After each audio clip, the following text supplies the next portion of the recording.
আমেরিকার হুঁশিয়ারির পরেই ইসরায়েলে হামলা চালালো ইরান। এখনো পর্যন্ত পাওয়া খবর অনুযায়ী ইরান 500-র বেশি ক্ষেপণাস্ত্র ছুড়েছে ইসরায়েলের সেনাবাহিনী বলছে।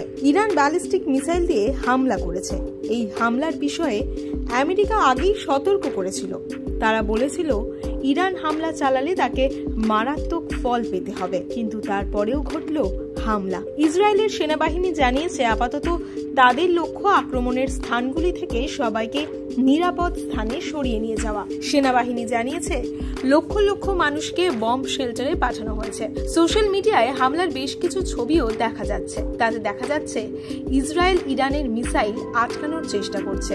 ইরানের হামলা মাঝ আকাশেই রুখে দেওয়া হচ্ছে। ক্ষেপণাস্ত্র হামলায় তেল হাবিবে আহত 2 জন। এই খবর লেখার সময় পর্যন্ত ইরানের ক্ষেপণাস্ত্র হামলায় ইসরায়েলের মাত্র 2 জন আহত হয়েছে বলে জানা গেছে। অ্যাম্বুলেন্স পরিষেবা প্রদানকারী টিম বলছে মিসাইলের ভয়ে দৌড়াতে গিয়েও কিন্তু কেউ কেউ আহত হয়েছেন। ইসরায়েলে হামলার পর ইরানের বিবৃতি এসেছে। ইসরায়েলে ব্যালিস্টিক ক্ষেপণাস্ত্র হামলার পর ইরানের পক্ষ থেকে বিবৃতি জারি করা হয়েছে। ইরানের রাষ্ট্রীয় গণমাধ্যমকে উদ্ধৃত করে বলা হচ্ছে যে ইরান সতর্ক করেছে যে ইসরায়েল যদি প্রতিশোধ নেয় তবে তেহরানের প্রতিক্রিয়া আরো বিধ্বংসী হবে। জাতিসংঘে ইরানি মিশন একটি সোশ্যাল মিডিয়া পোস্টে বলেছে যে এটি ইহুদিবাদী শাসক গোষ্ঠীর সন্ত্রাসী কর্মকাণ্ডের বিরুদ্ধে ইরানের আইনি, যৌক্তিক এবং বৌদ্ধ প্রতিক্রিয়া, যা ইরানের নাগরিকদের এবং স্বার্থকে লক্ষ্য করে সঙ্গে ইসলামী প্রজাতন্ত্র ইরানের জাতীয় সার্বভৌমত্ব লঙ্ঘন করে।